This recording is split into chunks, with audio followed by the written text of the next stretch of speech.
Tomato chop ಮಾಡ್ಕೊಂಡಿದ್ದೀನಿ ಸಣ್ಣದಾಗೆ, ಒಂದು 1/4 ಬಟ್ಲು ಕೊಬ್ಬರಿ ತೊಗೊಂಡಿದ್ದೀನಿ, ಕೊತ್ತಂಬರಿ, ಒಂದು 5 ಹಸಿಮೆಣ್ಸಿನ್ಕಾಯಿ, ಖಾರ ನಿಮ್ಗೆ ಅಕಾರ್ಡಿಂಗ್ ಟು ಖಾರ ನಿಮ್ಗೆ ನೋಡ್ಕೊಂಡು ನಿಮ್ಗೆ ಎಷ್ಟು ಬೇಕು ಅಷ್ಟು ಮಾಡ್ಕೊಳ್ಳಿ, ಜೀರಿಗೆ 1 ಸ್ಪೂನು, ಜಿಂಜರ್ 1 ಶುಂಠಿ 1 ಇಂಚು, ಬೆಳ್ಳುಳ್ಳಿ 1 ಬಾಲ್, ಹಾಗೆ ಕರ್ಬೇ ಎಲೆ, ಆನಿಯನ್ನು ಒಂದೂವರೆಯಿಂದ 2 ಬಾಲ್ ತೊಗೊಂಡಿದ್ದೀನಿ, ಸಣ್ಣದು ಚಾಪ್ ಮಾಡ್ಕೊಂಡಿದ್ದೀನಿ.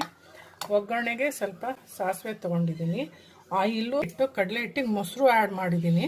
ಈಗ ಚೆನ್ನಾಗಿ ಮಿಕ್ಸ್ ಮಾಡ್ಕೊಳ್ಳೋಣ. ಇದು ತೆಳ್ಳಗೆ ಮಾಡೋ ನಾನು ಈಗ ಜೀರಿಗೆ, ಬೆಳ್ಳುಳ್ಳಿ, ಜಿಂಜರ್, ಶುಂಠಿ, ಬೆಳ್ಳುಳ್ಳಿ, ಶುಂಠಿ, ಜೀರಿಗೆ ಹಾಗೆ ಹಸಿಮೆಣಸಿನ್ಕಾಯಿ ಇದಿಷ್ಟು ನಾನು ಪೇಸ್ಟ್ ಮಾಡ್ಕೊಳ್ತೀನಿ.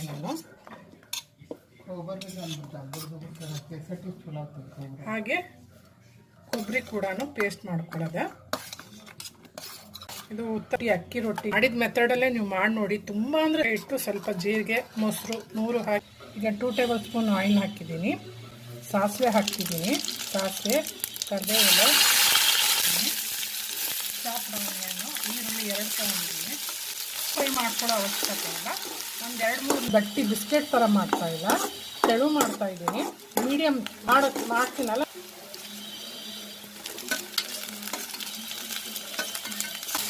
ಈಗ ನಾನು ತುಪ್ಪ ಆ್ಯಡ್ ಮಾಡ್ತಾಯಿದ್ದೀನಿ, ಸಾಲ್ಟ್ ನೋಡ್ಕೊಂಡಲ್ಲ, ಇದು ಆ್ಯಡ್ ಮಾಡ್ತಾಯಿದ್ದೀನಿ.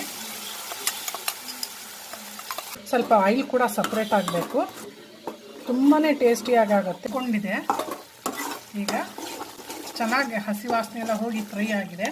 ನಾನೀಗ ಕಡಲೆ ಹಿಟ್ಟು, ನೀರು ಮಿಕ್ಸ್ ಮಾಡ್ಕೊಂಡಿದ್ದೀನಿ. ನಿಧಾನಕ್ಕೆ ಸ್ವಲ್ಪನೇ ಮಿಕ್ಸ್ ಮಾಡ್ಕೊಳ್ತಾ ಹೋಗ್ರಿ, ಒಟ್ಟಿಗೆ ಹಾಕ್ಬೇಡ್ರಿ, ಒಂದೇ ಸತಿಗೆ ಹಾಕ್ಬೇಡ್ರಿ, ಮತ್ತು ಕೈ ಆಡಿಸ್ತಾನೆ ಇರಬೇಕು, ಗಂಟಾಗ್ಬಿಡತ್ತೆ.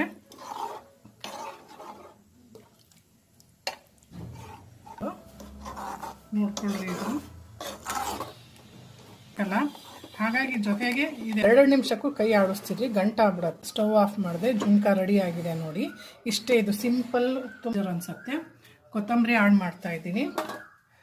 ಇದು ಅನ್ನದ ಜೊತೆಗೂ ಹೇಗೆ ಅನ್ನಿಸ್ತು ಅಂತ ದಯವಿಟ್ಟು ಕಮೆಂಟ್ ಬಾಕ್ಸಲ್ಲಿ ತಿಳಿಸಿ ರೆಸಿಪಿ.